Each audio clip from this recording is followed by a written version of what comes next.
Friends, welcome to Muddumari channel. ನಾನು ಸುಮಾ ಅರುಣ್. ಮಹಾಭಾರತಕ್ಕೆ ಸ್ವಾಗತ. ಇಂದ್ರಪ್ರಸ್ಥದಲ್ಲಿ ಪಾಂಡವರು, ನಾರದರ ಉಪದೇಶ.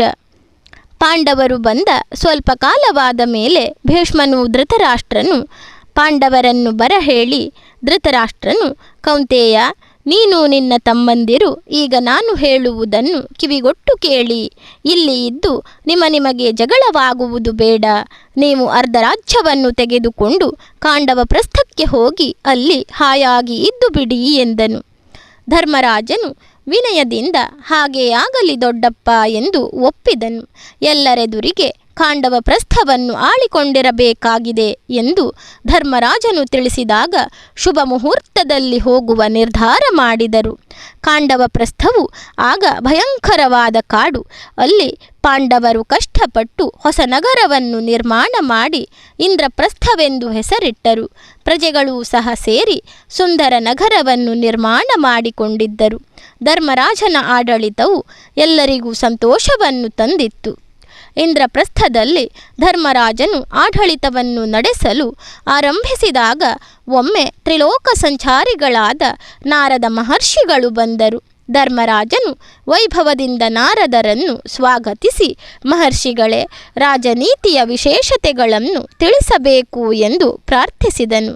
ನಾರದರು, ಧರ್ಮರಾಜನೇ, ಕೇಳು. ರಾಜ್ಯದಾಡಳಿತವು ಉತ್ತಮವಾಗಿರಬೇಕಾದರೆ 8 ಕಾರ್ಯಗಳನ್ನು ಅವಶ್ಯವಾಗಿ ಮಾಡಬೇಕು. ವ್ಯವಸಾಯ, ವ್ಯಾಪಾರ, ಪಶುಪಾಲನೆ, ರಸ್ತೆಗಳು, ಸೇತುವೆಗಳು, ಕೋಟೆ ಖನಿಜಗಳ ಶೋಧನೆ ಮತ್ತು ಗುಪ್ತ ನಿಧಿಗಳನ್ನು ವಶಪಡಿಸಿಕೊಳ್ಳುವುದು. ಇವು ಅತ್ಯಂತ ಯೋಗ್ಯ ರೀತಿಯಿಂದ ನಡೆಯಬೇಕು. ಕೆಲಸಗಾರರಿಗೆ ಸರಿಯಾಗಿ ಕಾಲಕ್ಕೆ ನಿಯಮಿತವಾಗಿ ಸಂಬಳ ಕೊಡಬೇಕು. ಪ್ರಜೆಗಳನ್ನು ಪ್ರೀತಿಯಿಂದ ಕಾಣಬೇಕು. ನ್ಯಾಯ ನಿರ್ಣಯದಲ್ಲಿ ಪಕ್ಷಪಾತ ಮಾಡಬಾರದು. ರಾಜ್ಯದ ಆದಾಯದಲ್ಲಿ ಸ್ವಲ್ಪ ಭಾಗ ಆಪद्धನವಾಗಿ ಕಾದಿಡಬೇಕು. ಸಾಂಕ್ರಾಮಿಕ ರೋಗಗಳಿಂದ ಪ್ರಜೆಗಳಿಗೆ ರಕ್ಷಣೆ ನೀಡಬೇಕು. ಮಳೆಯನ್ನೇ ಅವಲಂಬಿಸದೆ ಕೆರೆ, ಕಾಲುವೆ, ಅಣೆಕಟ್ಟುಗಳನ್ನು ನಿರ್ಮಿಸಬೇಕು.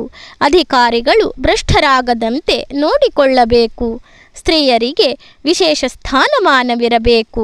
ಸ್ತ್ರೀಯರನ್ನು ಅಪಮಾನ ಮಾಡಬಾರದು. ಅಂಗವಿಕಲರಿಗೆ ಸಹಾಯ ಮಾಡಬೇಕು. ಬೆಂಕಿ ದುರಂತವನ್ನು ನಿಯಂತ್ರಿಸಬೇಕು. ಕಳ್ಳರಿಗೆ, ದರೋಡೆಕೋರರಿಗೆ ಶಿಕ್ಷೆ ವಿಧಿಸಬೇಕು. ರಾಷ್ಟ್ರದ ಗಡಿಯನ್ನು ಚೆನ್ನಾಗಿ ಕಾಯಬೇಕು. ಯಾವುದೇ ನಿರ್ಣಯವನ್ನು ಸರಿಯಾಗಿ ಆಲೋಚಿಸಿಯೇ ಕೈಗೊಳ್ಳಬೇಕು.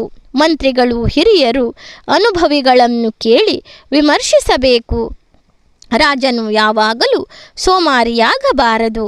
ಅತಿನಿದ್ರೆ, ವ್ಯಸನ, ಜೂಜು, ಕೋಪ ಬಿಡಬೇಕು. ಅನಗತ್ಯವಾಗಿ ಕೋಪ, ಕಠೋರತೆ, ಭಯ ಪ್ರದರ್ಶಿಸಬಾರದು. ಹೀಗೆ ಧರ್ಮರಾಜನಿಗೆ ನಾರದ ಮಹರ್ಷಿಗಳು ಉತ್ತಮ ರಾಜನು ಮಾಡಬೇಕಾದ ಎಲ್ಲ ಕಾರ್ಯಗಳನ್ನು ತಿಳಿಸಿದರು. ನಂತರ ನಾರದರು, ಧರ್ಮರಾಜ, ದಾಯಾದಿಗಳಲ್ಲಿ ಹೆಣ್ಣು ಮಣ್ಣು ಹೊನ್ನುಗಳಿಗಾಗಿ ಕಲಹ ಉಂಟಾಗುವುದು ಸಹಜ. ಹಿಂದೆ ಸುಂದ, ಉಪಸುಂದ ಎಂಬಿಬ್ಬರು ರಾಕ್ಷಸ ಅಣ್ಣ ತಮ್ಮಂದಿರು ಇದ್ದರು. ಅವರು ತಮ್ಮನ್ನು ಯಾರೂ ಕೊಲ್ಲಕೂಡದೆಂದು, ಗೆಲ್ಲಕೂಡದೆಂದು, ತಮಗೆ ಸಾವು ಬಂದರೆ ತಮ್ಮಿಂದಲೇ ಬರಬೇಕೆಂದು ಬ್ರಹ್ಮನಿಂದ ವರವನ್ನು ಪಡೆದಿದ್ದರು. ತಾವು ತುಂಬ ಪ್ರೀತಿಯಿಂದ 2 ದೇಹ ಒಂದು ಜೀವದಂತೆ ನಡೆದುಕೊಳ್ಳುತ್ತಿದ್ದರು. ಆದ್ದರಿಂದ ತಾವು ಜಗಳವಾಡುವ ಪ್ರಮೇಯವೇ ಬರುವುದಿಲ್ಲವೆಂದು, ತಾವು ಸಾಯುವುದೇ ಇಲ್ಲವೆಂದು ತಿಳಿದು ಲೋಕಕಂಠಕರಾದರು.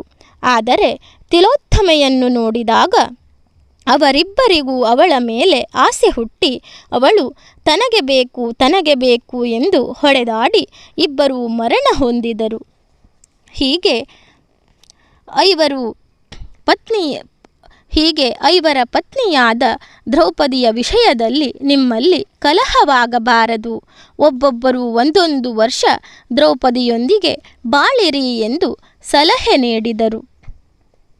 ದ್ರೌಪದಿಯು ಸಿಂಹಗಳಂತಿದ್ದ 5 ವೀರಪತಿಗಳನ್ನು ಪಡೆದು ಪರಮ ಪ್ರೀತಳಾಗಿ ಅವರಲ್ಲಿ ವಿಧೇಯತೆಯಿಂದ ನಡೆದುಕೊಳ್ಳುತ್ತಿದ್ದರು.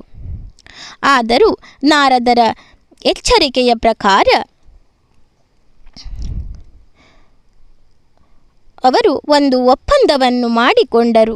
ದ್ರೌಪದಿಯು ಒಬ್ಬೊಬ್ಬ ಗಂಡನೊಡನೆ ಒಂದೊಂದು ವರ್ಷ ಸಂಸಾರ ಮಾಡಿಕೊಂಡಿರಬೇಕೆಂದು ಅವಳು ಒಬ್ಬ ಗಂಡನೊಡನೆ ಏಕಾಂತದಲ್ಲಿ ಇದ್ದದ್ದನ್ನು ಮತ್ತೊಬ್ಬನು ನೋಡಿದರೆ ಅವನು